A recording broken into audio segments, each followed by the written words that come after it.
Hello friends, स्वागत है आपका मेरे हिंदी यूट्यूब चैनल पर। आज जो ये आपकी क्लास है, ये सामान्य हिंदी की क्लास है, जिसपे मैं आज आपको समास पढ़ाने वाली हूँ। समास में से प्रश्न आते हैं, कई बार सामान्य हिंदी में भी पूछ लिए जाते हैं, पीछे हिंदी में तो अक्सर पूछ ही लिया जाता है। और ग्रामर का कोई भी ऐसा टॉपिक हमें छोड़ना नहीं है जिसका चाहे डाउट कम हो या ज़्यादा हो, सारे टॉपिक ही करने हैं हमें, क्योंकि कुछ भी आ सकता है। बोर्ड का कुछ पता नहीं है कि वो कौन सा प्रश्न दे दे, उसके लिए तो सब कुछ ही आना है, सब कुछ ही दे सकते हैं वो। और ऐसा कोई कठिन भी नहीं लगेगा आपको, जैसे मैं पढ़ाऊंगी, ट्रिक से पढ़ाऊंगी आपको पूरी गारंटी है कि आपको याद होगा ही होगा कि कौन सा समास कैसे विग्रह कर सकते हैं और क्या है। तो शुरू करते हैं। और अच्छा, आज मैं आपके लिए साहित्य की क्लासेस भी जो है रिकॉर्ड कर लूंगी, ताकि कल तक आप उन्हें जो है यूट्यूब पर पोस्ट कर दूं। तो शुरू करते हैं आज समास, सामान्य हिंदी। और सामान्य हिंदी में आपको पता है, टीजीटी हिंदी में भी पूछी जाती है सामान्य हिंदी, रचनाओं के साथ साथ व्याकरण भी बहुत पूछा जाता है। तो समास का जो शाब्दिक अर्थ अगर मैं कहूँ तो वो होता है संक्षेपीकरण करना, यानी कि छोटा करना। एक बात बताओ, आजकल बड़ा बोलना कौन चाहता है, ज्यादा देर बोलना कौन चाहता है? जिनसे हम बात नहीं करना चाहते उनको तो वैसे भी हम ऐसे ही जवाब देते हैं, हाँ, ना, नहीं, है ना। मतलब जहाँ मन नहीं वहाँ हम बात वैसे भी कम करते हैं, और वैसे भी किसी के पास इतना टाइम नहीं है कि बहुत ज्यादा कुछ बोले किसी से। तो संक्षेपीकरण करना का अर्थ होता है छोटा करना शब्दों को, जहाँ बड़ा जो है ना बोल करके कम शब्दों में जो है अपनी बात को पहुंचाया जाए। तो दो या दो से अधिक शब्दों को, दो या दो से अधिक शब्दों को हम संक्षेप में लिखते हैं या संक्षेपीकरण लिख करके लिखते हैं, तो वो क्या कहलाता है? वो जो नया शब्द बनता है वो क्या कहलाता है? वो प्रक्रिया क्या कहलाती है? नया शब्द नहीं, वो प्रक्रिया क्या कहलाती है? वो प्रक्रिया समास कहलाती है। ठीक है। अब समास में होता क्या है, जैसे मैंने यहाँ पर लिखा हिमालय, इस शब्द को याद करिएगा। ये जब मैंने संधि भी पढ़ाई थी तब भी आपको पढ़ाया था कि हिम जमा आलय क्या है? हिमालय। ठीक है। तो हिमालय कैसे बना? इसके पीछे आ है, यहाँ पर आ है, वर्णों के बीच संधि हुई, बड़ा आया तो शब्द बन गया हिमालय। ठीक है, ये तो हो गया संधि का रूप हिमालय शब्द के लिए। लेकिन इस हिमालय शब्द में समास भी समाया हुआ है। क्या हम इसको ये नहीं लिख सकते हिम का आलय, हिम का आलय? जैसे बर्फ का घर है ना, हिम का आलय क्या होगा?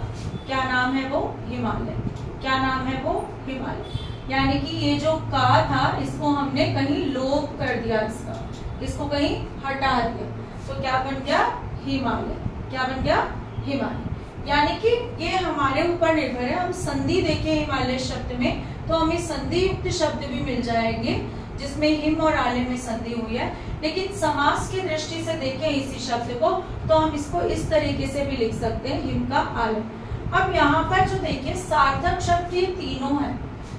व्याकरण में या हिंदी भाषा में अगर कोई भी शब्द नया शब्द बना रहा है उसका पहले से सार्थक होना जरूरी है। सार्थक मतलब अर्थपूर्ण होना जरूरी है। तो हिम जमा आलय में हिम भी अपना अर्थ रखता है, आलय भी अपना अर्थ रखता है। और मैंने आपको का अभी कल पिछली क्लास में आपको परसर्ग कारक पढ़ाया है, तो ये संबंधवाचक कारक है ना, संबंध कारक है। तो संबंध कारक क्या बता रहे हैं? हिम का आलय। आलय और हिम में क्या है कि इससे संबंध रखता है, हिम से संबंध रखने वाला आलय क्या है? हिमालय। ठीक है। तो यहाँ पर क्या हुआ? यहाँ पर हमने संक्षेपीकरण किया इन तीन शब्दों का। किस शब्द में कर दिया? हिमालय में कर दिया। ठीक। तो ये क्या बन गया? हमारा समस्त पद क्या कहलाएगा? ये जो समास करने के बाद मिलता है हमें क्या कहलाता है? समस्त पद कहलाता है। ठीक है। ये क्या कहलाता है? जिनके बीच में समास हो रहा हो ये कहलाता है पूर्व पद, और ये कहलाता है उत्तर पद। क्या कहलाता है? उत्तर पद। ठीक। तो समास में क्या होगा? अधिक शब्दों को संक्षेप में लिखने की क्रिया की जाती है, तो वो क्या कहलाता है? समास कहलाता है। ठीक है। जैसे अब मैंने एक और शब्द लिया लंबोदर। अब इसको देखिए, लंबा जमा उदर, यहाँ पर भी संधि है। आ जमा उ कौन सी संधि होती है? गुण संधि होती है ना। तो आ जमा उ क्या बनाता है? ओ बनाता है। लंबोदर हमने संधि की दृष्टि से इसको देखा तो ये ऐसा बना, लेकिन समास की दृष्टि से देखें तो क्या होगा? लंबा है उधर जिसका, लंबा है उधर जिसका। अब लंबोदर हमें पता है किसका नाम है? गणेश जी का नाम है, तो हमने ये गणेश जी के लिए नाम स्थापित कर रखा है, ठीक है, निश्चित कर रखा है कि लंबोदर हम किसे बुलाएंगे? गणेश जी को बुलाएंगे। तो लंबा है उधर जिसका अगर मैं इस तरह के पदों में लिखकर जो है इसका समस्त पद बनाती हूँ तो ये क्या कहलाएगा? समास। और यहाँ पर लंबा जमा उधर को यदि मैं जोड़ूं तो यही प्रक्रिया क्या कहलाएगी? संधि। तो प्रक्रिया कहते हैं ना, एक ही चीज को प्रोसेस अलग होना, बनेगी एक ही चीज लेकिन अलग अलग प्रोसेस होना, तो वो क्या है? आप क्या कह सकते हैं? बनते नए शब्द हैं दोनों में। मैंने आपको बताया था हिंदी भाषा में 3 तरीके से नए शब्द की रचना होती है, उपसर्ग प्रत्यय द्वारा, समास द्वारा और संधि द्वारा। तो शब्द जो है आपको मिलते हुए दिखाई देंगे दोनों के बीच में। अच्छा, ये भी बात है कि संधि वाले जो शब्द जो समास में भी आ रहे हैं अधिकतर वो तत्सम शब्द होते हैं। वो कौन से होते हैं? तत्सम, यानी कि संस्कृत के शब्द होते हैं। ठीक, उन्हीं के बीच में समास भी, क्योंकि संधि तो उन्हीं, संधि भी मैंने आपको बताया था अधिकतर तत्सम शब्दों में ही संधि होती है। ठीक, संस्कृत का ही जो है मूल जो है प्रक्रिया क्या है? संधि है। तो समास में वही शब्द संधि के मिलेंगे आपको जो तत्सम शब्द है। अब जो है उर्दू, फारसी, हमारी हिंदी भाषा में तो बहुत तरह के शब्द हैं, अरबी, जापानी, चीनी, है ना, फारसी। उन शब्दों में संधि नहीं होती। जैसे मैंने शब्द देखा रसोई घर, ये 2 भाषाओं के मेल से बना है, ठीक है। रसोई घर, तो क्या हुआ? रसोई का घर या रसोई एक प्रक्रिया है ना, खाना पकाने को कहते हैं, कुकिंग को कहते हैं रसोई के लिए घर। अब इसको संक्षेपीकरण करके और इसको संक्षेपीकरण करके एक ही शब्द बनता है, क्या बनता है? रसोई घर। तो जो शब्द संस्कृत के हैं उनमें समास और संधि दोनों हो सकती हैं, लेकिन उर्दू, फारसी, हिंदी के शब्दों में समास ही होगा नए शब्द बनाते हुए। ठीक, कितनी बात आपको समझ आ जानी चाहिए। इसके बाद जो है हम करते हैं समास के भेद। समास के 6 भेद हैं। ठीक, 6 भेदों में सबसे पहला भेद है अव्ययी भाव समास।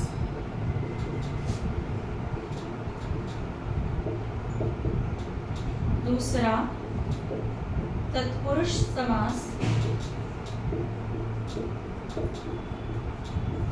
तीसरा द्वंद्व समास।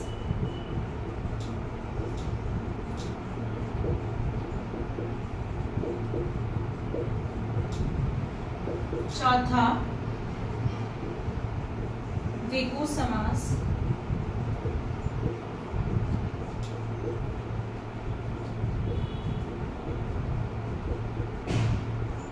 पांचवा कर्मधारय समास।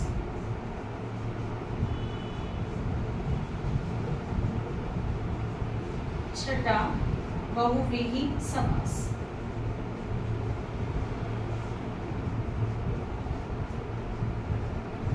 ये 6 हमारे समास हैं। इनको पढ़ते हैं जरा, आसानी से पढ़ेंगे, कुछ ज्यादा मेहनत वाला काम है नहीं। क्या यहाँ पर एक शब्द दिख रहा है अव्यय। अव्यय, ठीक है।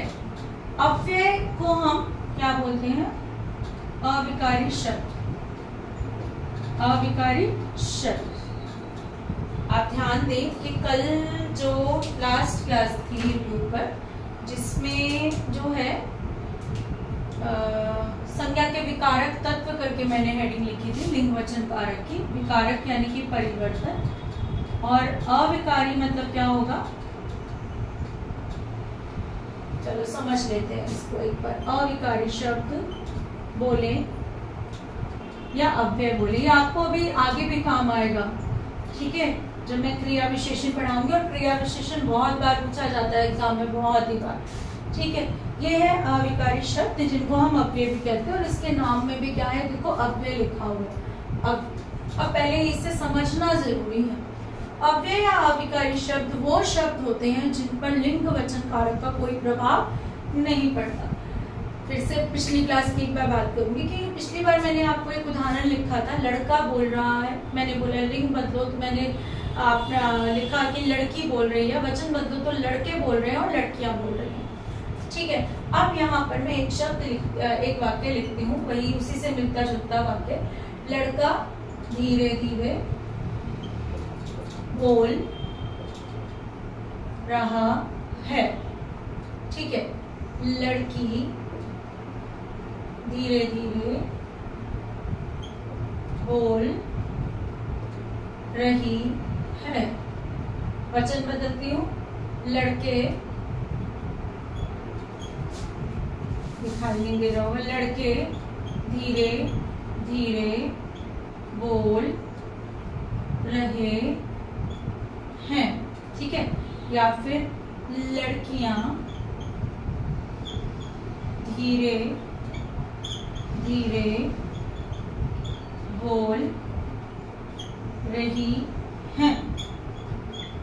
अब देखिए यहाँ पर लड़का शब्द लिंग बदलने पर क्या हो गया, लड़की, वचन बदलने पर लड़के या लड़कियां। ठीक है, बोल रहा है से बोल रहे हैं या बोल रही हैं, यानी कि क्रिया भी बदल रही है, लेकिन एक जोड़ा है जो नहीं बदल रहा, वो क्या है, धीरे धीरे। ना तो लिंग बदलने पर इसने धीरे धीरे रूप लिया, ना वचन बदलने पर इसने धीरे धीरे रूप लिया, कुछ नहीं लिया, ये हमेशा धीरे धीरे ही रहा। ठीक है, तो ये अगर मैं इसमें आज लगा दूं, आज लड़का धीरे धीरे बोल रहा है, आज लड़की धीरे धीरे बोल रही है। ठीक है, आज लड़के धीरे धीरे बोल रहे हैं। ठीक है, आज लड़कियां धीरे धीरे बोल रही, तो ये आज शब्द भी नहीं बनता। ठीक है, तो ऐसे ही शब्द जिन पर लिंग वचन कारक तीनों का कोई प्रभाव ना पड़े वो क्या कहलाते हैं, अविकारी या अव्यय।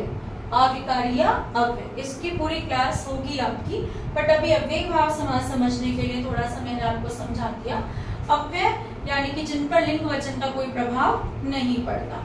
तो अव्यय भाव समास में क्या होता है, जैसे मैंने बताया कि समास करते समय हमें दो पद मिलते हैं जिसमें पूर्व पद और उत्तर पद की संज्ञा हम देते हैं।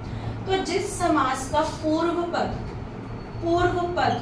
अव्यय हो, ठीक है, अव्यय हो, और दूसरा शब्द संज्ञा हो, उत्तर पद क्या हो, संज्ञा हो, वो समास क्या होगा, अव्यय भाव समास कहलाएगा।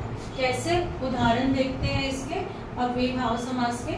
जैसे मैंने लिखा यथा समय, यथा मतलब होता है जैसे। ठीक है, यथा निर्णय, जैसा निर्णय हो।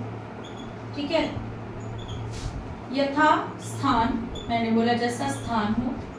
मैंने बोला आमरण, जब तक यानी कि मरने तक। आजीवन यानी कि जीवन भर।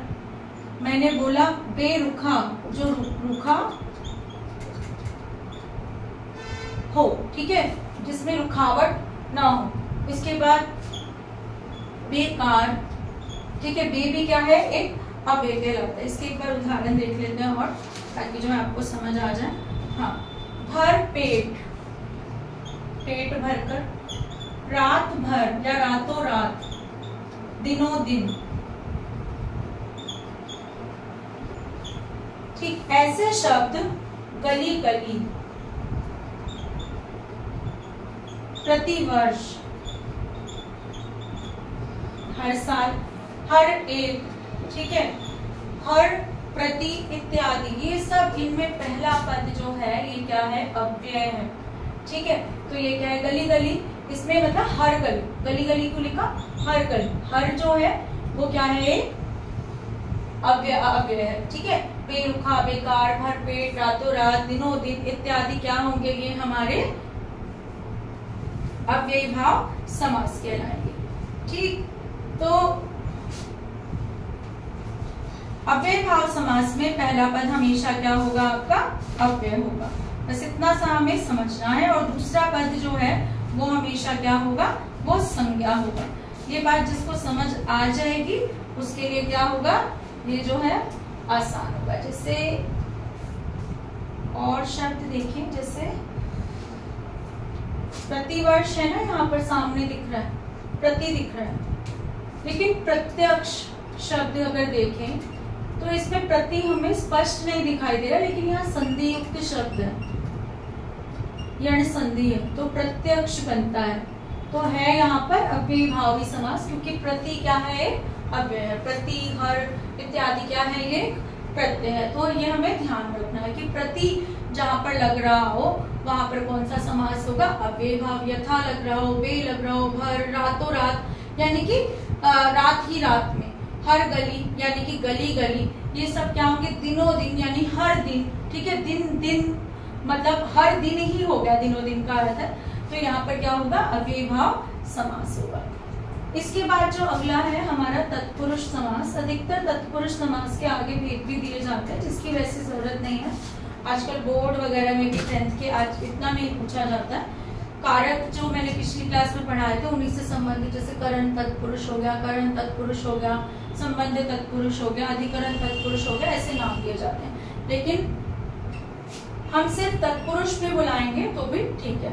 अब तत्पुरुष समास में क्या होता है, इसमें जो है पूर्व पद गौण और जो दूसरा पद होता है तो वो शब्द क्या होता है, प्रधान होता है, यानी कि उसकी ज्यादा वैल्यू होती है। पहला पद क्या होता है, संज्ञा या विशेषण। पहला पद संज्ञा या विशेषण होता है, ठीक है, और दूसरा पद क्या होता है, प्रधान होता है। दूसरा पद प्रधान होता है। उदाहरण देखते हैं इसके। उदाहरण में जैसे राजकुमार शब्द विग्रह करके देखें, राजा का कुमार, राजा का कुमार। हस्तलिखित, जैसे हाथ से लिखित। देखो सारे के सारे आपके विभक्ति चिन्ह आ रहे हैं बीच में, जो हमने कल कारक में पढ़े थे। ठीक, मैंने बोला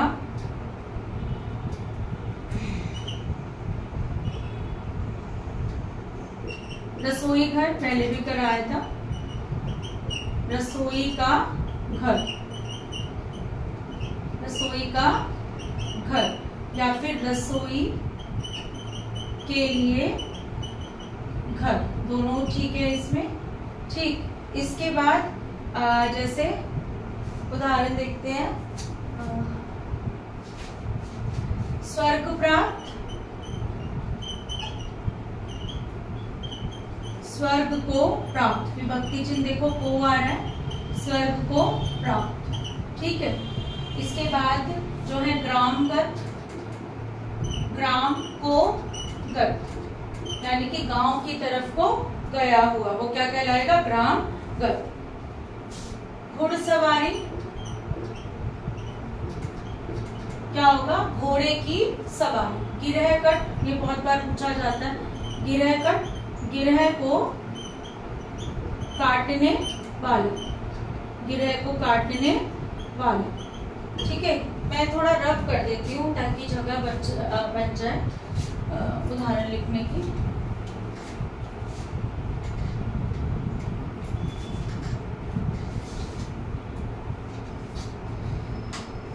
ऋण मुक्त,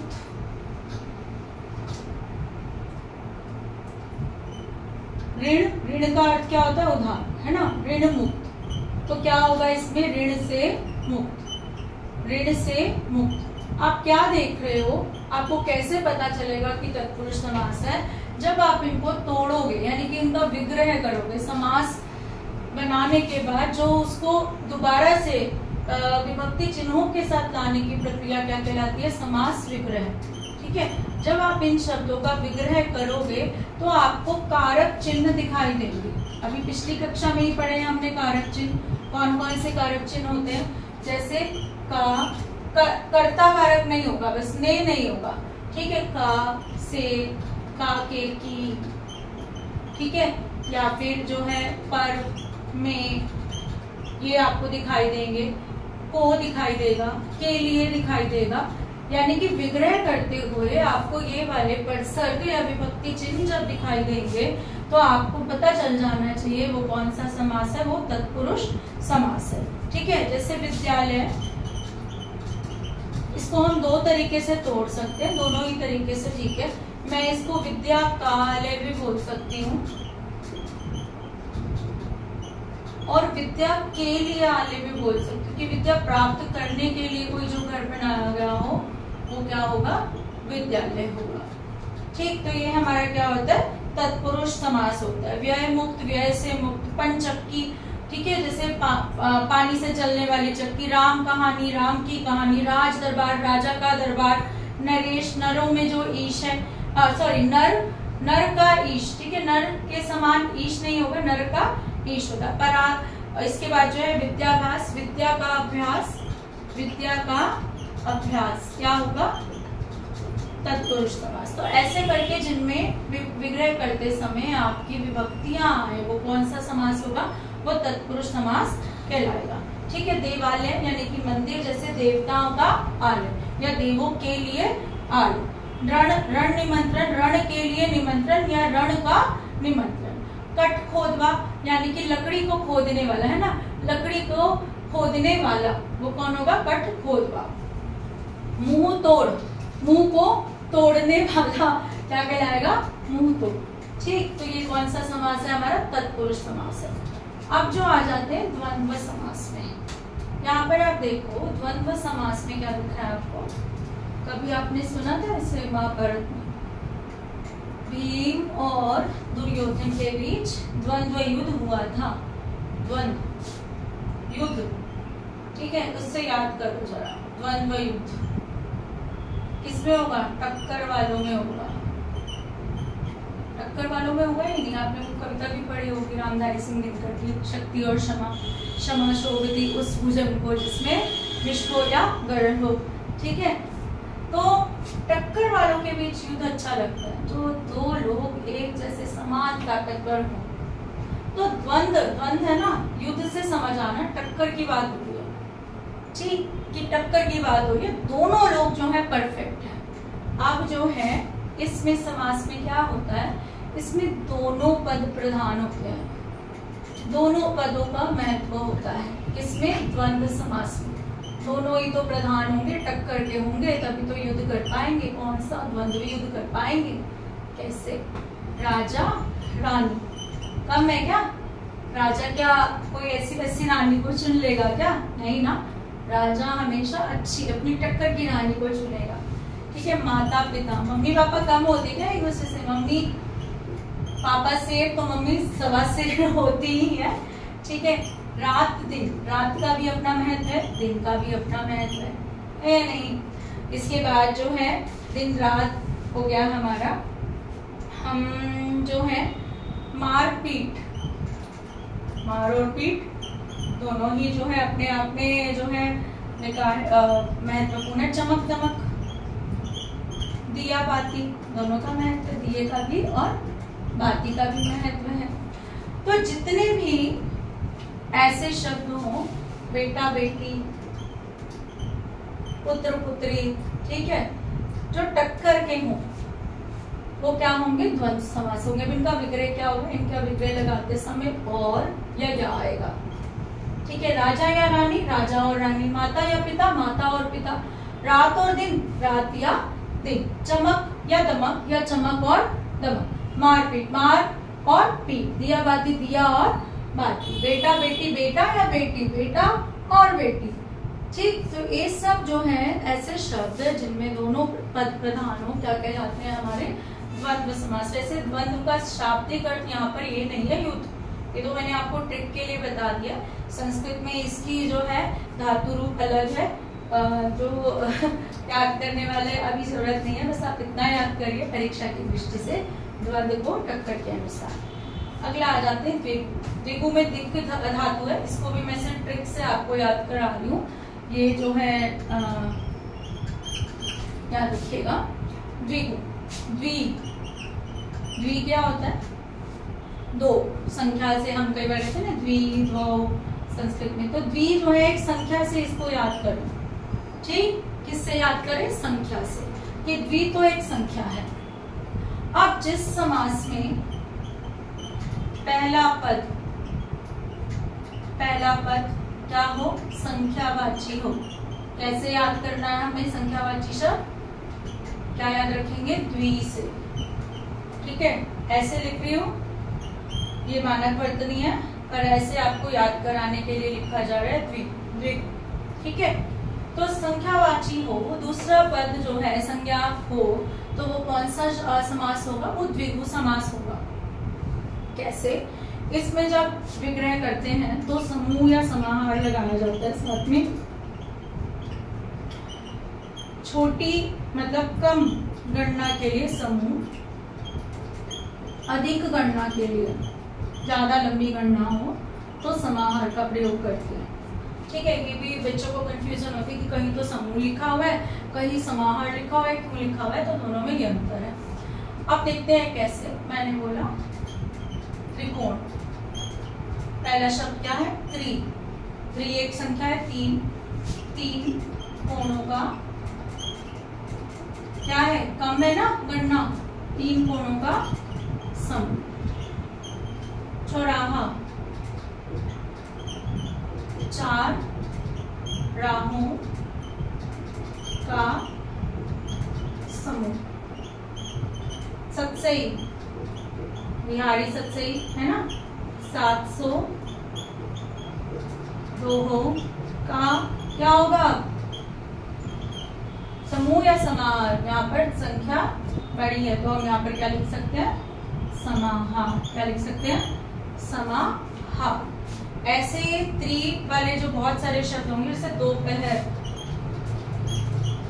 दो पहरों का समूह। पहर मतलब समय, हमने 8 पहरों में जैसे बांटा, दिन के 4 पहर, तो 2 पहरों का समूह क्या होगा, द्विगु समास होगा। ठीक, इसके बाद पंचवटी, 5 वटों का समूह।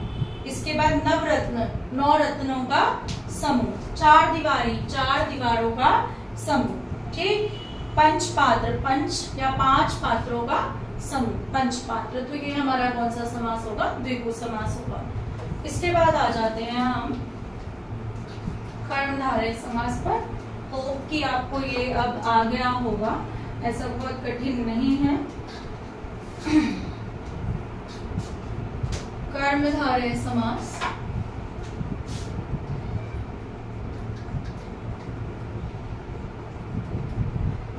कर्मधारय समास में 2 चीजें हमें देखनी है, विशेषण, विशेष्य या उपमेय, उपमान। विशेषण विशेष्य क्या होता है, विशेषण विशेष्य होता है विशेषता बताना, किसी की खास बात बताना, और उपमेय उपमान होता है तुलना करना। जैसे आप किसी को कह दे तारीफ करते हुए कि आपका मुख तो चंद्रमा के समान है, आप तुलना कर रहे हैं, विशेषता नहीं बता रहे। विशेषता तो पहले से समाई होती है किसी के अंदर कि कोई अच्छा है कोई बुरा है, लेकिन तुलना करना, जैसे चरण कमल, कमल के समान चरण, कमल नयन, कमल के समान नयन, तो यहाँ पर हम तुलना करते हैं। कमल की अपनी पहचान है, अपनी जो है प्रवृत्तियां हैं, अपने जो गुण हैं, उसकी तुलना जो है, उसकी तुलना के लिए उसको हम अपने चरणों की तुलना के लिए इस्तेमाल कर देते हैं, तो वो क्या होगा, उपमेय उपमान। लेकिन विशेषण विशेष्य क्या होगा, जहाँ पर आपको विशेषता बताई जाएगी जो पहले से है उसके अंदर। ठीक, अच्छी बुरी कोई भी, ये हम पहले भी विशेषण वाली कक्षा में जो है सीख चुके हैं। ठीक, इसके बाद देखते हैं हाँ, उदाहरण देखते हैं इसके विशेषण विशेष्य में। जैसे विशेषण विशेष्य के उदाहरण देखते हैं, नीली गाय, नील गाय, यानी कि नीली है जो गाय, वो क्या होगा, नील गाय, नीली है जो गाय। काली मिर्च, काली है जो मिर्च। ठीक, इसके बाद जो है उदाहरण भूल जाती हूँ बेटा, कोई बात नहीं, कई बार। हाँ, महात्मा, महान है जो आत्मा, ठीक है, या महान आत्मा। ठीक, इसके बाद जो है नीलकंठ,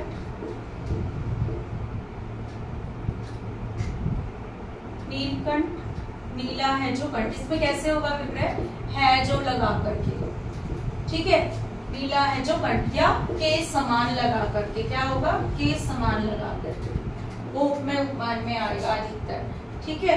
जैसे अंधकूप, अंधा है जो कूप, अंधा है जो कूप, कूप मतलब कुआं, ठीक। इसके बाद सद्धर, सच्चा है जो घर, ठीक। इसके बाद है पीतांबर,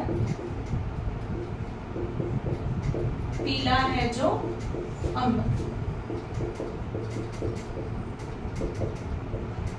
यहाँ पर क्या है हमारे, कौन सा समास है, कर्मधारय समास है। अभी मैं आपको ये भी बताऊंगी कि इसी को अगर हम विग्रह किसी और तरीके से करें तो अगला दूसरा समास भी हो सकता है, ठीक। जैसे रसोई घर या हिमालय मैंने बताया था, रसोई के लिए घर बोलूं तो संप्रदान तत्पुरुष हो जाता है, रसोई का घर बोलूं तो संबंध तत्पुरुष हो जाता है। ऐसे ही ये हमारे विग्रह पर निर्भर करता है कि हम समास का विग्रह कैसे करते हैं, हमारा विग्रह करने का तरीका क्या है। अभी आप बहुव्रीहि समास पढ़ लेंगे जब आपको ये भी समझ आएगा जो मैं बता रही हूँ। अभी आपको है जो लगाकर जो है इसका विग्रह करना होता है या के समान लगाकर के विग्रह करना होता है। जैसे क्रोधाग्नि,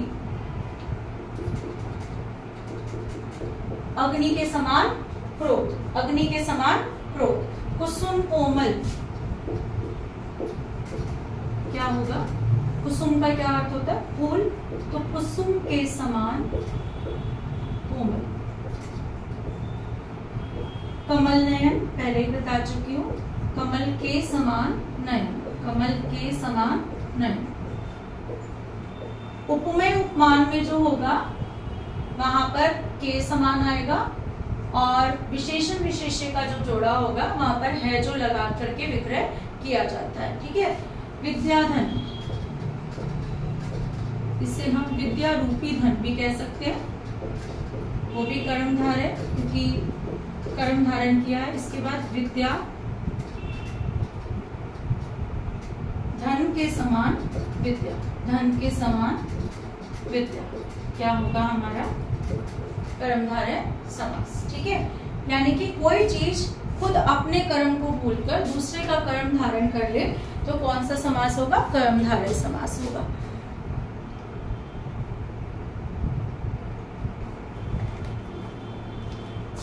आखिरी समास बहुव्रीहि समास। बहुव्रीहि समास में दोनों ही पद प्रधान नहीं होते, कोई भी पद प्रधान नहीं होता, बल्कि उनके अलावा कोई तीसरा पद है जो प्रधान होता है, यानी कि रूढ़ होते हैं। जैसे मैंने यहाँ पर लिखा था नीलकंठ, नीलकंठ तो हम शिव जी को भी बुलाते हैं। नीला है जो कंठ, अगर मैंने इसका विग्रह ऐसे किया तो क्या होगा, ये होगा कर्मधारय समास। लेकिन अगर मैं इसी को विग्रह ऐसे करूंगी, नीले कंठ वाला कौन, अर्थात शिव, नीले कंठ वाला अर्थात शिव, तो क्या होगा बहुव्रीहि समास। यानी कि इन दोनों की वैल्यू नहीं कर रहे हम, किसकी वैल्यू कर रहे हैं, शिव की, किसी तीसरे पद को मान रहे हैं। जैसे त्रिनेत्र, यहाँ पर द्विगु समास भी हो सकता है, तीन नेत्रों का समूह, लेकिन त्रिनेत्र किसे कहते हैं, तीन नेत्रों वाला, तीन नेत्रों वाला कौन होगा, अर्थात शिव, और किसी के तो है नहीं, ठीक है। ऐसे पीतांबर, पीतांबर पीले अंबर वाला, पीले अंबर वाला कौन होगा, किसे बोला जाता है, विष्णु भगवान को बोला जाता है। श्वेतांबर या श्वेतांबरी, श्वेत अंबर वाली कौन है वो, सरस्वती माँ, श्वेतांबरी या श्वेतांबर, ठीक है। अब इसके बाद जो है हम यहाँ पर देखें जितने भी भगवानों के नाम है ना, लंबोदर अभी शुरू में किया था, लंबोदर, लंबा है उधर जिसका, किसके लिए रूढ़ है, गणेश के लिए रूढ़ है, गणेश जी को बोलते हैं। तो लंबे उधर वाला कौन है, गणेश भगवान, या लंबा है उधर जिसका, अर्थात लगाना है यहाँ पर जरूरी है, अर्थात गणेश की, हम गणेश की बात कर रहे हैं यहाँ पर, किसी और की बात नहीं कर रहे, ठीक है। त्रिलोक, त्रिलोक तो कोई भी हो सकते हैं, लेकिन यहाँ पर क्या है, तीनों लोगों का समूह की बात कर रहे हैं। अब जो है यहाँ पर त्रिलोक किसके लिए रूढ़ है? संसार के लिए भी रूढ़ है। इसके बाद दशानन, दस है आनंद जिसके, कौन है? अर्थात रावण। दस आनंद किसके होते हैं? रावण के होते हैं। इसके बाद चक्रपाणी, पानी में है चक्र जिसके, पानी का अर्थ क्या होता है? हाथ। किसके हाथ में होता है? चक्र तो कोई भी पकड़, लेकिन हम चक्रपाणी हर किसी को नहीं बोलते, हम किसको बोलते हैं? चक्रपाणी विष्णु को बोलते हैं। ठीक, इसके बाद जो है चक्रधर, चक्र को धारण करने वाला। गिरधर, गिरी को धारण करने वाला। ये सब कृष्ण के लिए प्रयोग किए गए हैं। मुरलीधर, मुरली को धारण करने वाला। मुरली मैं भी धारण कर सकती हूँ, कोई भी धारण कर सकता है, लेकिन मुरलीधर आपको या मुझे नहीं बोला जाता। मुरलीधर किसे बोला जाता है? श्री कृष्ण को बोला जाता है। तो ऐसे ही जब दोनों पद के अलावा किसी तीसरे पद के बारे में बताया जाए तो वो क्या होगा? बहुव्रीहि समास होगा। ये हमारे विग्रह पर भी निर्भर करता है। अगर मैं इसका विग्रह नीलकंठ का ऐसे करती हूँ कि नीला है जो कंठ, विशेषता बताकर तो कर्मधारय, लेकिन मैं इसको यही कहती हूँ नीला है कंठ जिसका अर्थात शिव, तो मेरा समास कौन सा हो जाता है? बहुव्रीहि समास। तो समास में इतना ही है। अगर क्लास पसंद आई हो तो लाइक करें, शेयर करें, सब्सक्राइब करें, बेल आइकन दबा दें और जो है अच्छे अच्छे कमेंट्स करके मेरा मोटिवेशन बढ़ाते रहें। Thank you.